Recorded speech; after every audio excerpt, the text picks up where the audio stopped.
It was a journey no one expected. Famine in Judah had brought them together in Moab, and now nothing could tear them apart. For Naomi, the return to Bethlehem was a bitter one. Behind her lay her husband and 2 sons, buried in foreign soil. For Ruth, a new land, a new people, a redeemer, an extraordinary journey of unyielding devotion. A love story for the ages. Ruth, your people shall be my people. Shalom and welcome to our show. I'm Miles, this is Catherine. We want to welcome you to our series on Ruth, Your People Shall Be My People. You know, this is a story of romance, it's a story of redemption, and we've been watching the tension build as Boaz and Ruth are coming together, but now, we saw in our last show that there's this other kinsman who may get in the way of them coming together. Right. Well, God definitely gives us all challenges in our life where we have to trust Him even when we don't see the whole picture. We have to come to a place of faith to know that God's going to bring out the best for us. It's really true. You know, some people have called this the gospel according to Ruth because there's so many pictures of Messiah and so many pictures of the kingdom in this story. So let's get back to our story as we see Ruth and Boaz continue and get through the tension that has been building. את צריכה בית, מקום משלך, שם תוכלי לנוח וליהנות משארית חייך.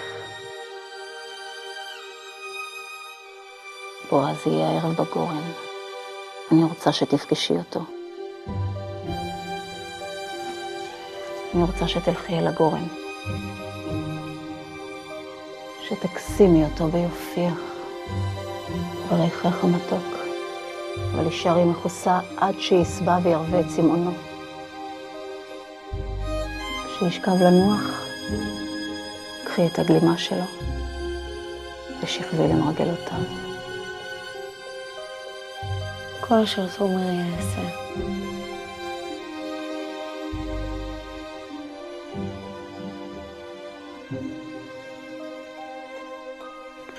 So Naomi says to Ruth, "Wash yourself, therefore, anoint yourself, put on your garment, and go down to the threshing floor, and make not yourself known unto him until he's finished eating and drinking." Now, it was a little bit of a scheme, but behind the scheme is also a beautiful picture of what God intends us to do, to possess our inheritance. See, she goes in and she lays at his feet, and then she uncovers his feet. There's something about the feet that God speaks to us about, because isn't it that where we go in and possess our inheritance at the feet of Jesus or our Messiah, Yeshua? Through this picture, Naomi tells Ruth, wash yourself, anoint yourself, and put on your garments. I hear through the scripture the washing of the water of the Word, the anointing that comes through the Holy Spirit in our lives, and the garments that God gives us to be able to come before the King.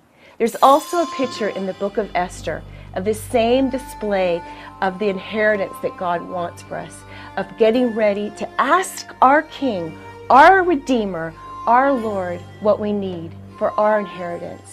So let's remember to keep ourselves washed in the Word, to keep ourselves full of the Holy Spirit, and to be ready to wear the garments that God's intended us to wear, the garments of His righteousness.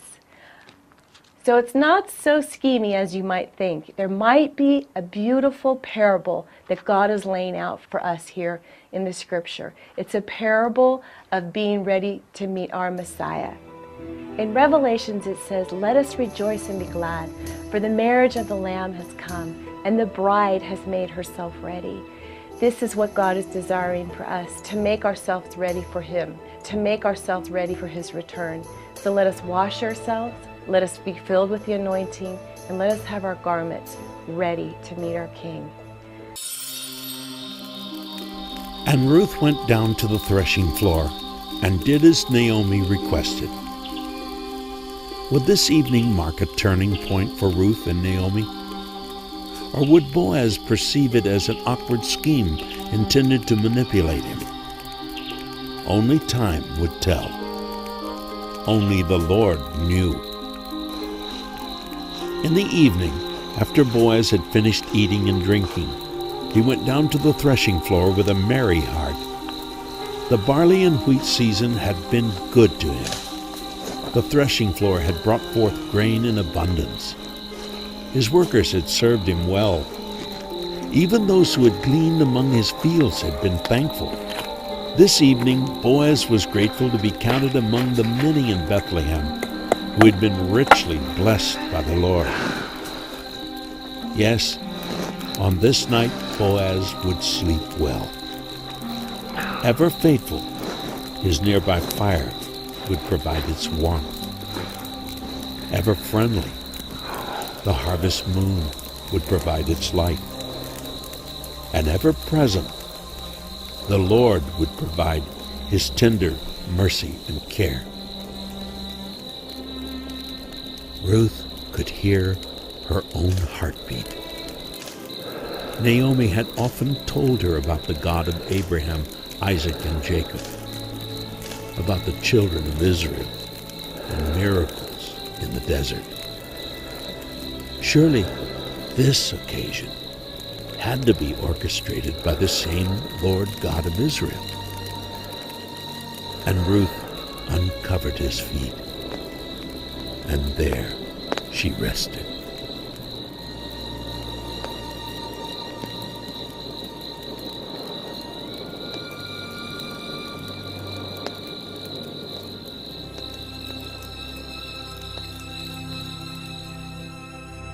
So Ruth is on her way to the threshing floor.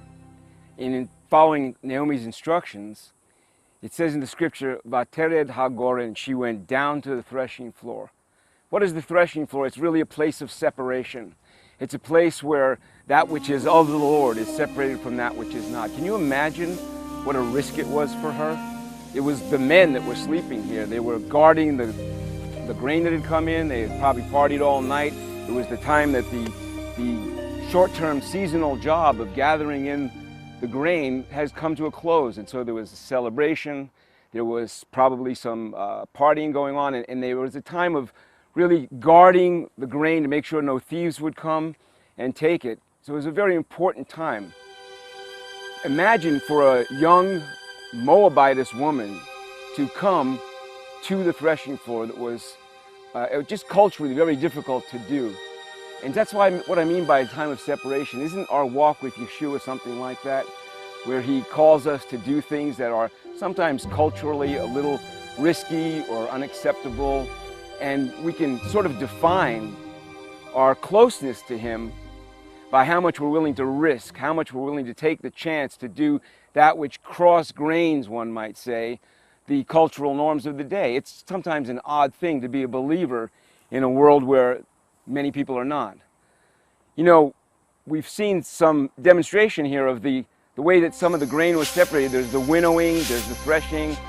And one thing that happens with grain is that when it is winnowed, that which is substantive, that which is heavy, that which is real, useful, good, that which is, we could say, of the Lord, remains. And the rest is blown away by the wind. And that's what the winnowing fan represents. That's what winnowing really speaks of. Do you remember when John the Baptist, when John was baptizing Yeshua, he said that the one who is coming has a winnowing fan in his hand. I'll read it to you. John the baptizer, the immerser, says, I baptize you with water to repentance, but he who is coming after me is mightier than I, whose sandals I am not worthy to carry. He will baptize you with the Holy Spirit and with fire. Remember that sandals, it's going to come into play soon. His winnowing fan is in his hand, and he will thoroughly clean out his threshing floor and gather his wheat into the barn, but he will burn up the chaff with unquenchable fire. Yochanan is speaking to us about that separation, that which is good grain, that which is of the Lord, from that which is not, that will be blown away and burned with fire. And our walk is something like that. So here's Ruth coming into this very precarious situation, following the instructions of her Jewish mother-in-law.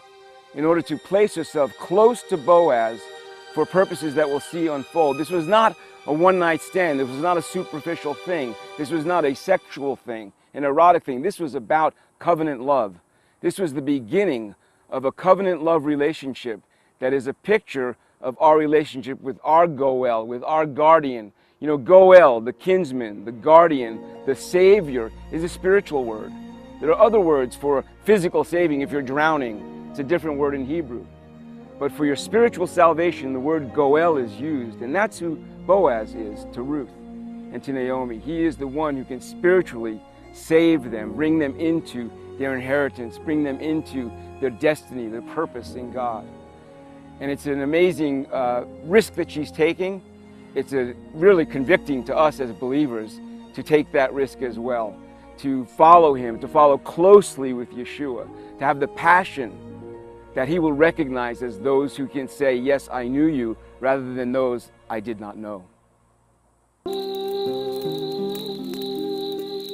And it came to pass at midnight that Boaz was startled.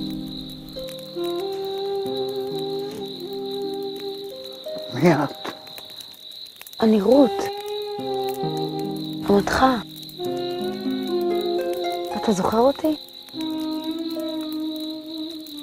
פרוס כנפך על אמתך. אתה הוא גואלי.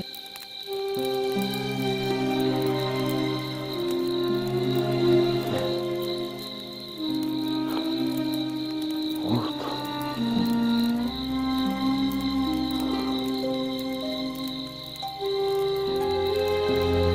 מברך אותך אלוהים, רות, את אישה טובה.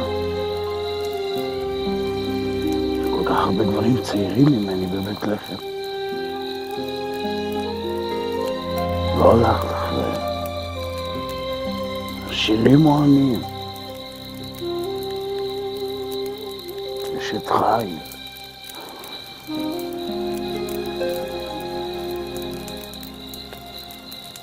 אל תפחדי. אני אדאג לך.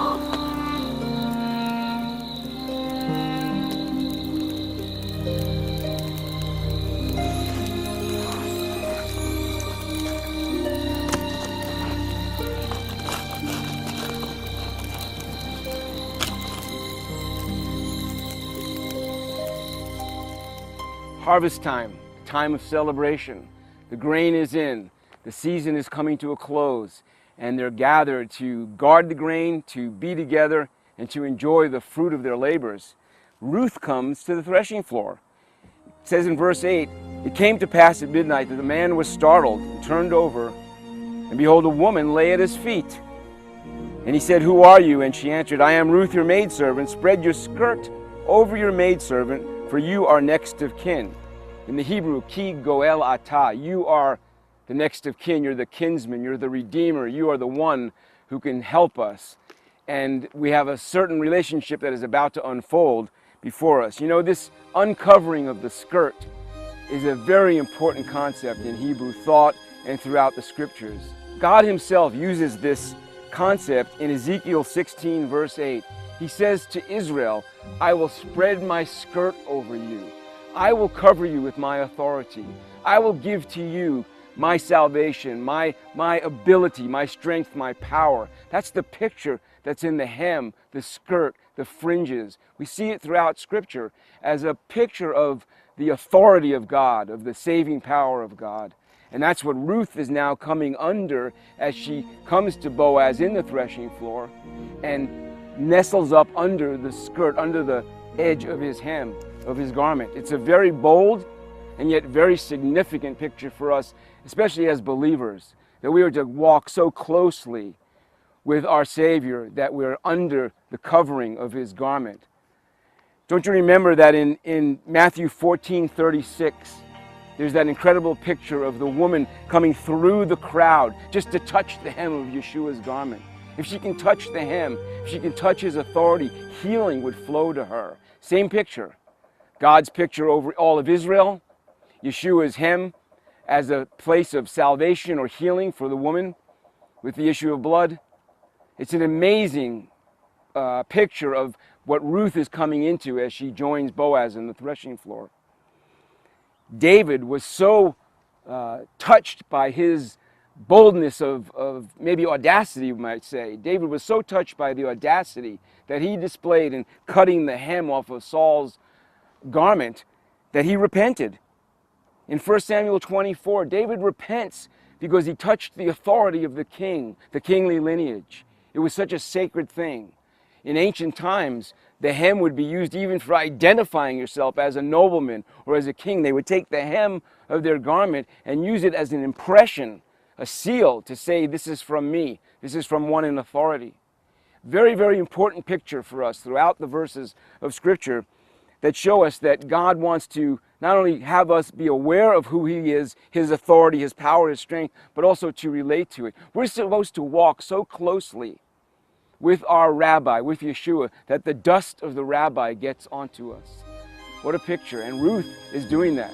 She's going across cultural norms. She's being very bold and coming into a closeness with her Goel that is a real reminder for us of how intimate we are to be with the Lord. Really, I wonder if it's passion that separates us one from another. Here we are on the threshing floor, a place of separation. And maybe it's the passion that separates us, that we are to walk so closely with God and be so passionate about who He is and what He's doing in the world, that He will recognize us as, oh, you're the one who's been under my skirt. You're one that's been very close to me. You're one that's been touching the hem of my garment. You've been drawing on me. You've been pulling on my authority. You've been giving yourself to my purposes for your life. I want to be one of those, don't you?